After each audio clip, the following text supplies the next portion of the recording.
Assalamualaikum warahmatullahi wabarakatuh. Segala puji bagi Allah SWT, Tuhan semesta alam, yang telah menciptakan kehidupan dan kematian sebagai ujian bagi manusia agar terlihat siapa yang paling baik amalnya. Sholawat serta salam senantiasa tercurah kepada junjungan besar Nabi Muhammad SAW, keluarga, sahabat, dan pengikutnya hingga akhir zaman. Setiap insan pasti akan menemui kematian, namun perjalanan tidak berhenti di liang lahat. Ada tahapan panjang yang menanti setelah ruh meninggalkan jasad, dimulai dari alam kubur hingga hari perhitungan di hadapan Allah. Rasulullah SAW telah mengingatkan umatnya tentang perjalanan ini, agar manusia selalu bersiap diri dengan amal soleh dan menjauhi kemaksiatan. Kisah tentang kehidupan setelah kematian bukan hanya untuk ditakuti, tetapi untuk direnungi sebagai pengingat bahwa dunia hanyalah persinggahan sementara. Dari sinilah perjalanan sejati dimulai, perjalanan menuju surga penuh kenikmatan atau neraka penuh penyesalan. Mari menyelami tahap demi tahap kehidupan setelah kematian menurut Islam, agar hati semakin yakin, iman semakin kokoh, dan langkah semakin terarah di jalan Allah. Perpisahan dengan dunia dan masuk ke alam kubur. Kematian adalah sebuah kepastian yang tidak mungkin dihindari oleh siapapun. Tidak ada satu makhluk pun di dunia ini yang mampu lari darinya, karena Allah telah menetapkan setiap jiwa memiliki batas waktunya. Dalam Al-Quran disebutkan, tiap-tiap yang berjiwa pasti akan merasakan mati, dan hanya pada hari kiamat sajalah diberikan dengan sempurna balasanmu. Quran Surat Ali Imran 185. Ayat ini menegaskan bahwa kematian hanyalah gerbang menuju kehidupan baru yang jauh lebih panjang dan kekal dibandingkan kehidupan dunia. Dunia hanyalah persinggahan sementara, sementara akhirat adalah kampung halaman sejati. Oleh sebab itu, ketika ruh dicabut, sesungguhnya manusia sedang dipindahkan menuju fase kehidupan berikutnya yang penuh rahasia. Saat detik-detik terakhir kehidupan, seseorang akan merasakan sakaratul maut, sebuah kondisi berat yang mengguncangkan jiwa dan raga. Rasulullah SAW sendiri, manusia yang paling mulia, masih merasakan dahsyatnya sakaratul maut, hingga beliau bersabda, sesungguhnya kematian itu mempunyai sakarat yang sangat dahsyat. HR Bukhari. Proses keluarnya ruh ini adalah momen penentu. Bagi orang beriman, ruh keluar dengan lembut sebagaimana air yang mengalir dari mulut kendi, disambut oleh malaikat dengan wajah berseri. Sedangkan bagi orang kafir dan munafik, ruhnya akan ditarik dengan keras, bagaikan besi panas yang diseret dari wol basah. Inilah awal perjalanan panjang yang menentukan kebahagiaan atau kesengsaraan selanjutnya. Ketika tubuh sudah tidak bernyawa, keluarga dan kerabat segera mempersiapkan pengurusan jenazah, dimandikan, dikafani, disolatkan, lalu dikuburkan. Namun sesungguhnya yang merasakan sejatinya pertanyaan malaikat Mungkar dan Nakir. Setelah ruh memasuki alam barzah, tahapan berikutnya adalah datangnya malaikat Mungkar dan Nakir. Dua malaikat ini diutus oleh Allah untuk menguji iman setiap manusia. Mereka datang dengan rupa yang menakutkan, suara yang mengguncangkan, serta wibawa yang membuat seluruh penghuni kubur tidak berdaya. Kehadiran mereka bukan sekadar untuk menakut-nakuti, melainkan untuk menyingkap kebenaran tentang siapa yang beriman dengan tulus dan siapa yang hanya berpura-pura. Rasulullah SAW menjelaskan dalam hadis riwayat Abu Daud bahwa setelah dikuburkan, seseorang akan didatangi oleh dua malaikat yang menanyakan tentang Tuhan, agama, dan nabi yang diimaninya. Pertanyaan ini sederhana bagi yang beriman, namun akan menjadi bencana besar bagi orang yang lalai selama hidup. Pertanyaan pertama yang diajukan adalah, siapa Tuhanmu? Bagi orang beriman, jawaban ini sangat mudah, karena sepanjang hidupnya, ia telah mengakui dan mengamalkan tauhid. Ia akan menjawab dengan penuh keyakinan, Tuhanku adalah Allah. Jawaban ini tidak hanya keluar dari mulut, melainkan dari hati yang telah dipenuhi cahaya iman. Namun bagi orang yang hidupnya jauh dari Allah, yang lebih banyak bergantung pada dunia dan melupakan penciptanya, lidahnya akan keluh. Ia tidak mampu menjawab, bahkan sekedar menyebut nama Allah pun terasa asing baginya. Inilah bukti bahwa keimanan sejati bukanlah sekedar ucapan, melainkan keyakinan yang berakar dalam hati dan dibuktikan dengan amal perbuatan. Pertanyaan kedua adalah, apa agamamu? Orang beriman dan beramal soleh akan dengan tenang menjawab, agamaku adalah Islam. Islam bukan hanya sekedar label, melainkan jalan hidup yang dipegang teguh hingga akhir hayat. Mereka yang istiqamah dalam sholat, menjaga zakat, berpuasa, serta berakhlak mulia akan dimudahkan oleh Allah untuk menjawab pertanyaan ini. Sebaliknya, orang yang hanya berislam secara nama, tanpa mengamalkan perintahnya, akan tergagap. Ia mungkin pernah mengenal Islam, tetapi tidak pernah menunaikan kewajiban, lalai dari syariat. Hari kebangkitan atau Yaumul Ba'ats adalah salah satu peristiwa besar yang telah Allah janjikan dalam Al-Quran dan ditegaskan oleh Rasulullah SAW dalam berbagai hadis.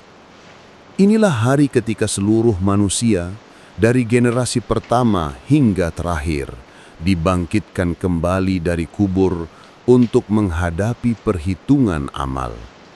Allah Subhanahu wa Ta'ala berfirman dalam Quran surat Al-Hajj ayat 7, dan sesungguhnya hari kiamat itu pasti datang, tidak ada keraguan padanya, dan Allah akan membangkitkan siapa saja yang ada di dalam kubur.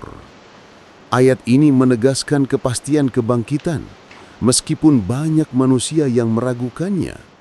Bagi orang yang beriman, janji ini menjadi pengingat agar mempersiapkan diri. Sedangkan bagi yang lalai, kebangkitan menjadi peristiwa yang mengejutkan dan menakutkan. Proses kebangkitan dimulai dengan tiupan sangkakala oleh malaikat Israfil. Dalam Al-Quran, disebutkan bahwa akan ada 2 kali tiupan. Tiupan pertama membuat seluruh makhluk yang ada di langit dan bumi binasa, kecuali yang Allah kehendaki. Lalu setelah itu datang tiupan kedua yang membangkitkan semua manusia. Allah berfirman dalam Quran surat Az-Zumar ayat 68, dan ditiuplah sangkakala, maka matilah siapa yang di langit dan siapa yang di bumi, kecuali siapa yang dikehendaki Allah. Kemudian ditiup lagi sangkakala itu, maka seketika itu mereka bangkit berdiri menunggu keputusan Allah. Gambaran ini menunjukkan bahwa kebangkitan bukan sekedar khayalan, tetapi sebuah peristiwa besar yang pasti terjadi sesuai dengan kehendak Allah. Pada saat kebangkitan, bumi akan diguncangkan, gunung-gunung dihancurkan, dan lautan meluap. Alam semesta yang kokoh selama ribuan tahun akan runtuh dalam sekejap. Semua manusia, baik raja maupun rakyat jelata, orang kaya maupun miskin, laki-laki maupun perempuan, akan bangkit dalam keadaan sama, tidak berpakaian, tidak beralas kaki, dan belum disunat. Hal ini sebagaimana sabda Nabi Muhammad SAW dalam hadis riwayat Muslim, bahwa kalian akan dikumpulkan pada hari kiamat dalam keadaan tidak beralas kaki, telanjang, dan belum disunat.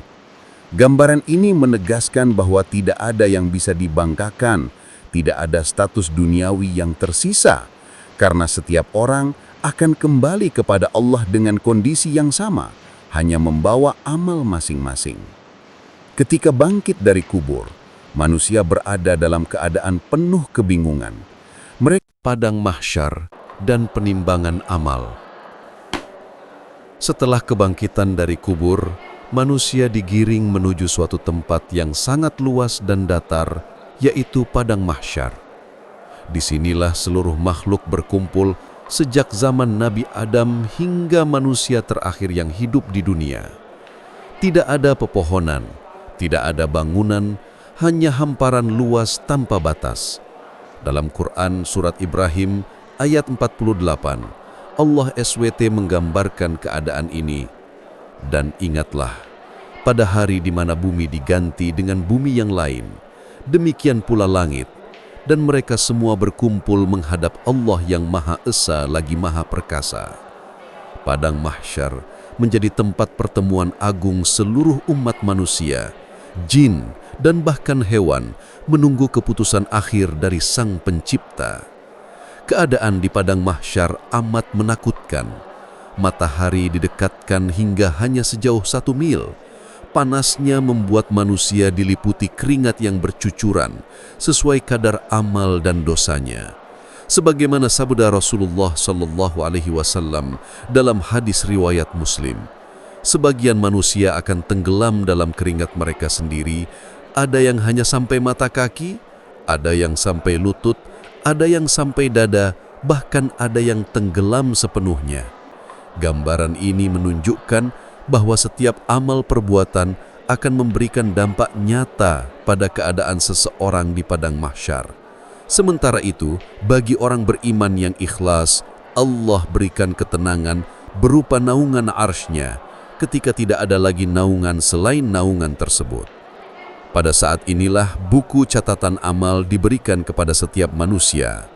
Allah SWT berfirman dalam Quran Surat Al-Isra ayat 13-14, dan tiap-tiap manusia itu telah kami tetapkan amal perbuatannya pada lehernya. Dan pada hari kiamat, kami keluarkan baginya sebuah kitab yang dijumpainya terbuka. Bacalah kitabmu, cukuplah dirimu sendiri pada waktu ini sebagai penghisap terhadapmu. Bagi orang yang menerima catatan amal dengan tangan kanan, itulah pertanda kebahagiaan. Mereka akan bersorak gembira dan berkata, "Bacalah kitabku, sesungguhnya aku yakin akan menghadapi perhitunganku." Namun bagi yang menerimanya dengan tangan kiri atau dari belakang, mereka menjerit penuh penyesalan karena isi kitab itu menjadi bukti nyata atas dosa-dosa mereka. Setelah itu, datanglah tahap penimbangan amal atau mizan. Amal perbuatan manusia, baik besar maupun kecil. Jembatan Syirat.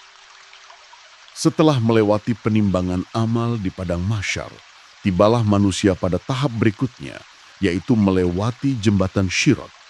Jembatan ini terbentang di atas neraka Jahannam yang menyala-nyala, menjadi penghubung menuju surga Allah Subhanahu wa Ta'ala.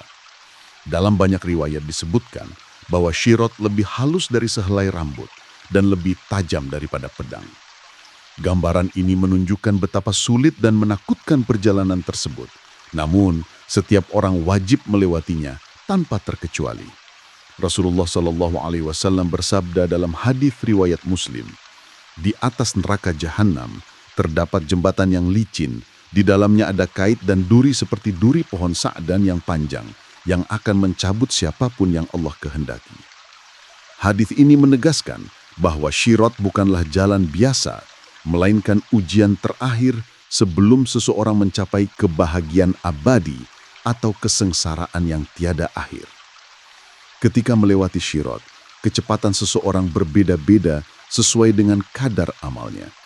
Ada yang melintas sekejap kilat, ada yang berlari seperti angin, ada yang berlari cepat seperti kuda, ada yang berjalan, merangkak, bahkan ada yang terjatuh ke dalam neraka karena tidak mampu menyeberang. Mereka yang beriman dengan amal yang kuat akan dipermudah perjalanannya, sementara mereka yang amalnya sedikit atau penuh dosa akan berjalan terseok-seok. Rasulullah SAW menggambarkan dalam hadis, sebagian orang akan selamat, sebagian terluka tetapi masih bisa keluar, dan sebagian lainnya akan terjerumus ke dalam neraka. Semua itu menunjukkan keadilan Allah Subhanahu wa Ta'ala yang menilai sesuai kadar iman dan amal hambanya. Cahaya menjadi bekal utama untuk menyeberangi Syirat.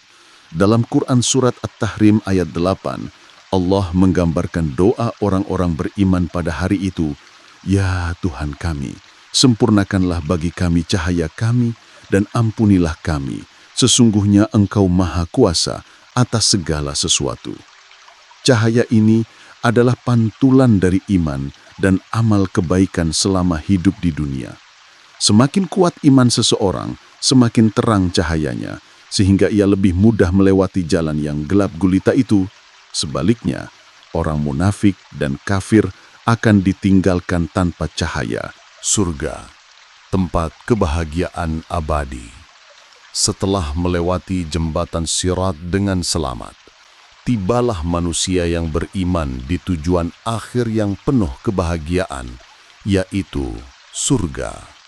Surga adalah balasan agung yang Allah Subhanahu wa Ta'ala janjikan kepada hamba-hambanya yang taat, beriman, dan senantiasa beramal soleh.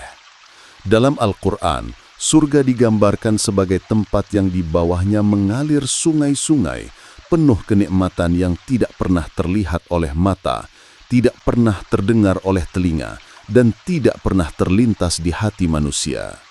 Rasulullah sallallahu alaihi wasallam bersabda dalam hadis riwayat Bukhari dan Muslim, Allah berfirman, Aku telah menyiapkan untuk hamba-hambaku yang soleh kenikmatan yang belum pernah terlihat mata, belum pernah terdengar telinga, dan belum pernah terlintas di hati manusia.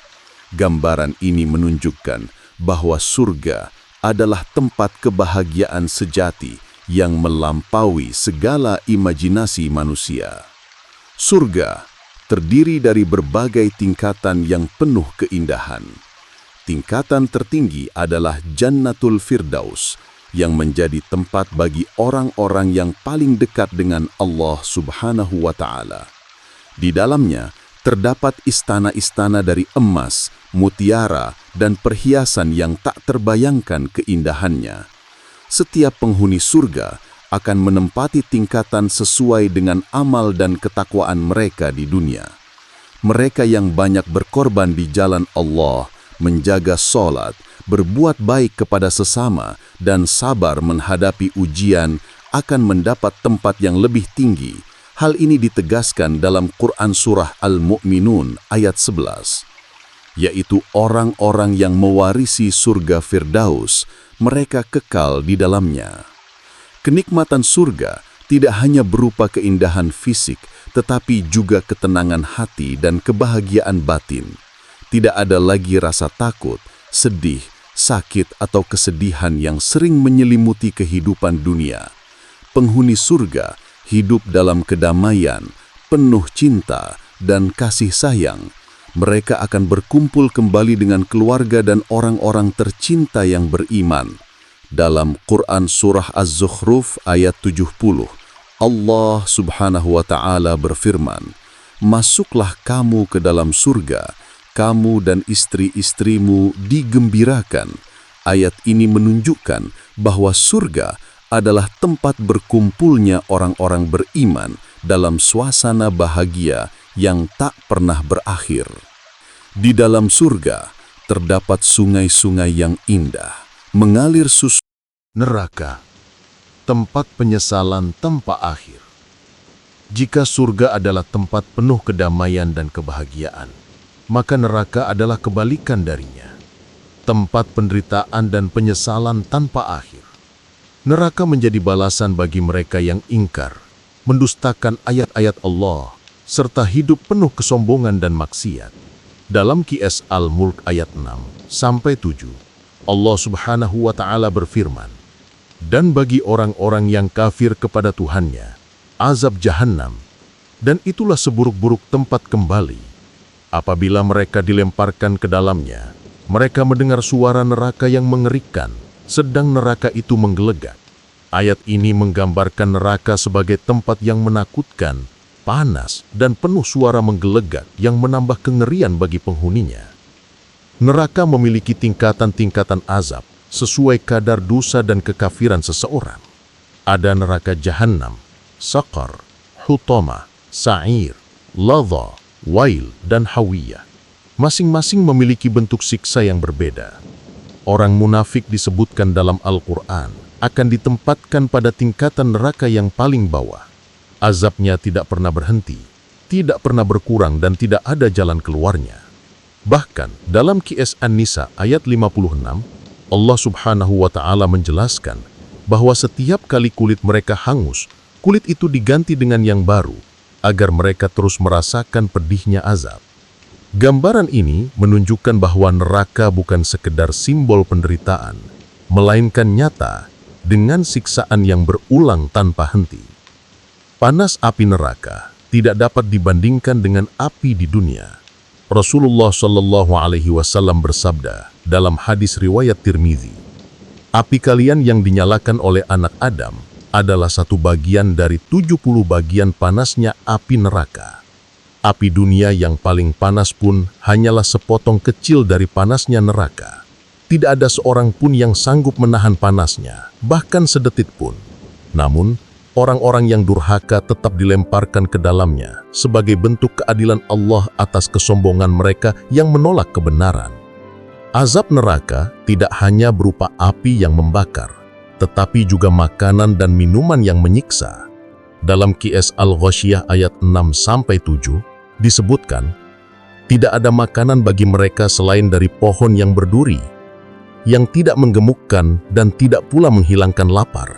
Selain itu, mereka diberi minuman dari air nanah yang mendidih, yang merobek usus dan menambah penderitaan. Gambaran ini menunjukkan bahwa kehidupan di neraka bukan sekedar hukuman, melainkan penderitaan yang lengkap baik secara fisik maupun batin. Penyesalan menjadi bagian terbesar dari penderitaan penghuni neraka. Mereka akan menangis, berteriak, dan memohon agar dikembalikan ke dunia untuk memperbaiki perbuatan. Namun, semua penyesalan itu sia-sia. Allah Subhanahu wa Ta'ala menegaskan dalam Qiyas Fatir ayat 37, "Dan mereka berteriak di dalam neraka, 'Ya Tuhan kami, keluarkanlah kami, niscaya kami akan mengerjakan amal soleh berlainan dengan yang telah kami kerjakan.'"